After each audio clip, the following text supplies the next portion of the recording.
Welcome, everyone, to the Potential Awaits podcast. My name is Sue Wedsworth, your host, coach, and professor that founded WORTHResults to help people maximize their potential and achieve what they want out of life. Today, we're going to talk about, you guessed it, goals. So put away all your distractions and focus on today's lesson because this podcast class is now in session. You know, goals are the one thing in life that keeps us growing. But in studying human nature, why do some gravitate towards having goals and others do not? I think everyone generally wants to achieve things at various times in their lives.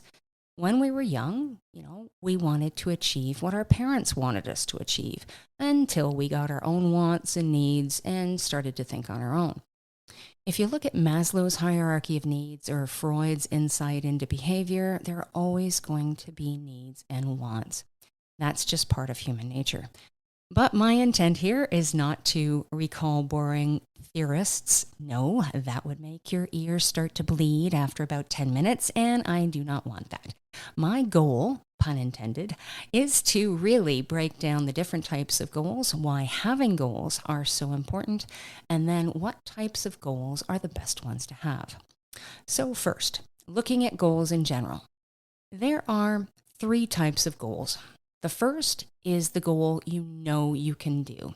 We're going to call that stage 1 goals. Think of it like items you would put on a checklist or a to-do list. It is something where we want to change our behavior and we give ourselves these type of goals to do.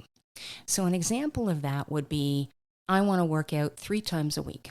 It's a goal that takes some effort and changing of habits, but it can easily be done. I can put it on the calendar and set up reminders, and away you go. Now, whether you achieve that goal consistently is up to you. So, first stage, what you know you can do. The second type of goal is the goal you think you can do.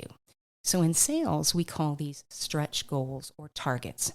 So I think I can hit 5 million in sales, and in order to achieve that, I break down the target into many bite-sized targets, such as how many people a week do I need to see, how many sales from each one of them would I need to have to achieve, and so on and so forth. The sales industry has that down to a science, mapping out how to reach each one of these goals. But it's all in the numbers. It takes a lot more effort than our stage 1 type goal, and usually a lot more discipline, but if achieved, fantastic. We call these stage 2 goals. Now, the third type of goal, a stage 3 goal, now that's the one that very few of us look at to have in our lives. This category of goals involves our imagination and something we have been dreaming about. We're not sure really how to achieve this goal, but we would really, really want it. Now, with that stage 3 type of goal, some don't even shoot for those goals because they have no idea how to see the steps to reach that goal, so they don't even bother shooting for it. They just keep it in the dream category. And others see the vision. In business, we call that visionary. And they start to see the things the way things should be or can be. Now, Walt Disney, what a great example of a visionary. He turned the entertainment industry on its ear with his visions of a place where both adults and children can go, play, and be immersed in an imaginary land. And look at the multi-billion-dollar industry that his dream created. Now, each goal can be thought of as also being positive and negative. Positive goals would involve things that you would want to change for the better or have or do something new. Now, negative goals, well, yeah, there are negative goals. Negative goals stop you from doing something or decreasing certain things from happening. Positive goals are made out of possibility and determination, and negative goals, well, they're made out of fear and worry. So Now that I have your attention on the type of goals, we're going to focus on how to look at those stage 2 and stage 3 type of goals. In order to achieve those, we need to first pick the right goal. Decreasing debt, for example, is a very common stage 2 goal, and for some, it may even fall into a stage 3 goal. But the reason why decreasing debt is so hard to achieve is because it's a negative goal. Now, what does that mean? Reduction of debt means you need to stop spending money that you don't have. That's what causes debt. The reduction of debt, though, is a negative focus. You're asking yourself to change your habits by stopping something, which again makes it very difficult for people to do. And there's no joy in paying off debt. What you really need to do is focus on the money, not the debt. Now, the reason I picked this particular goal to focus on today is so many people struggle with debt. And as we're in an increasing interest rate environment, more people will be struggling. So many of you are going to start to think about how you're going to pay off your debt as it's increasing, and how do you go about achieving that goal.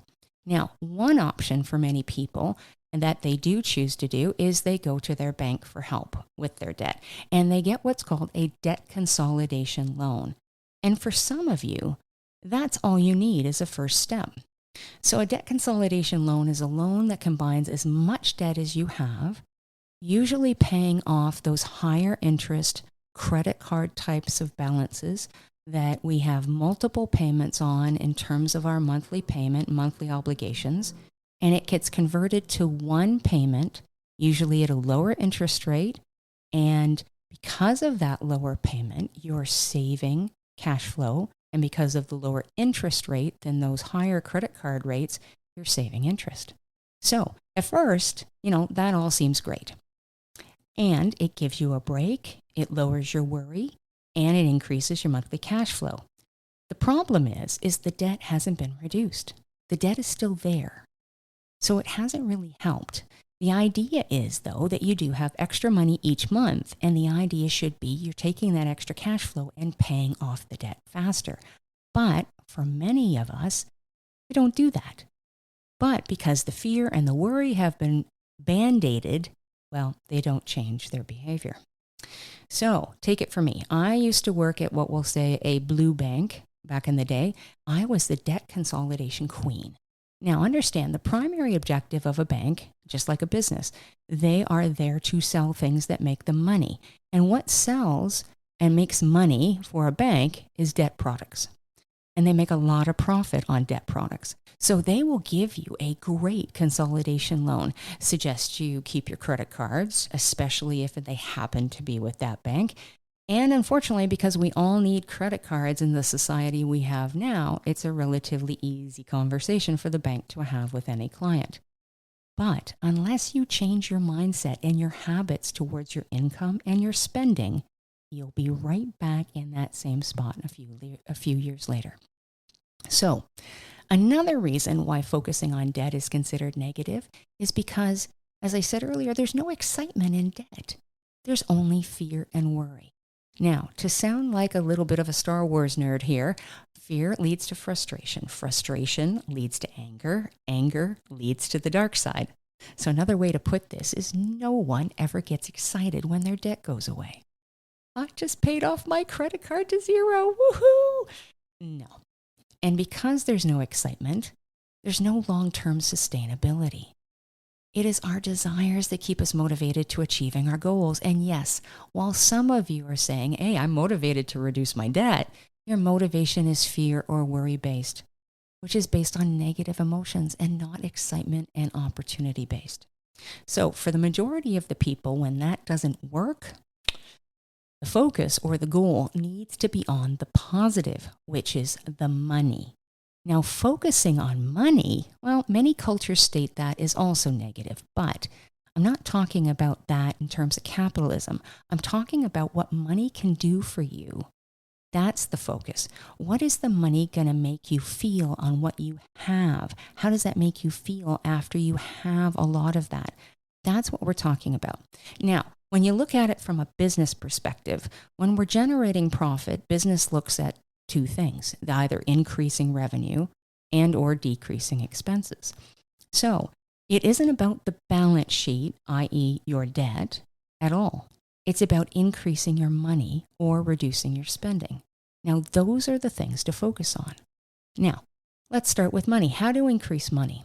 There are a variety of ways, and again, too many to go into in this podcast, but starting to look at ways to increase money coming in from multiple sources is very important. So now we look at our stage 1 or stage 2 goals, like asking for a raise, getting a part-time job, or maybe a side part-time business. Some other quick ways to make money: have a yard sale. We all have a lot of items that clutter our homes that we don't use anymore. And honestly, there's toys, jewelry, furniture, bikes. Those are all very popular things to sell at yard sales. Take an ad out and put in an advertisement, get a kit at the local Home Depot, which has all the signs and price stickers, and have your friends and or family help you. Now, I've had people barter me down to absolutely nothing, and I've actually had people steal some items. So you want to be prepared. My yard sales have cleared over $400 profit almost every time I've done one. Now, your goal here then is not to barter your profit away. You're not trying to get rid of these things. You're trying to make money on items that you don't use or really don't need. And along with yard sales, many people go to them to buy discarded items, fix them up, and resell them for profit. And if you want to not have a yard sale, or you do and you want to resell them, you can look at selling them on Kijiji, eBay, Facebook Marketplace, again, as part of a side business. One business person I saw actually bought a bird cage at a yard sale for $2, cleaned it up, and sold it at her retail business for $25. Ideas that focus around money generation will be better than focusing on the debt. Take the money, great, put it on the debt for sure, but don't worry about the debt. Don't focus on that as a goal. And if it is to focus on the debt, you'll start to see that those ideas are really not stage 3 goals. They're needs more of stage 1 and stage 2. Stage 3, again, is what will happen when you have money coming in and what you can do with that to get what you really want. That needs to be a long-term focus over the short-term debt. Now, don't worry, we'll be talking more about money in future podcasts. Lastly, for those that have no goals at all, what are you doing? Nothing. You are doing nothing. You're not growing, and you may not even be really thinking. You're likely just going through life day in and day out, basically managing or existing. If you're not using goals to expand your life, you are not growing. And if you're not going to be growing, you are going to be disintegrating. So, start today by looking at what stage 1, stage 2, and please imagine a stage 3 goal you can start to focus on. Make those to-do lists, stretch targets for sure, but really start to think of what life would be like when you have that stage 3 goal achieved. Now that is something worth getting excited about. So, basic wrap up: first, have goals. We didn't go into a huge amount of detail on the process of achieving them. We want to leave a bit behind here for next podcasts, but start having goals. Second, focus on the positive goals and start imagining stage 3 goals on what you really want to achieve. Well, that's it for today. Thanks so much for listening. I know there are a lot of choices out there, and so happy you spent your time with me. If you like what you're hearing, be sure to subscribe so you never miss a lesson. If you want to talk about your own story or have a specific question to be answered next time, head over to WORTHResults.com and connect with me. I would love to hear from you. Until then, see you next time.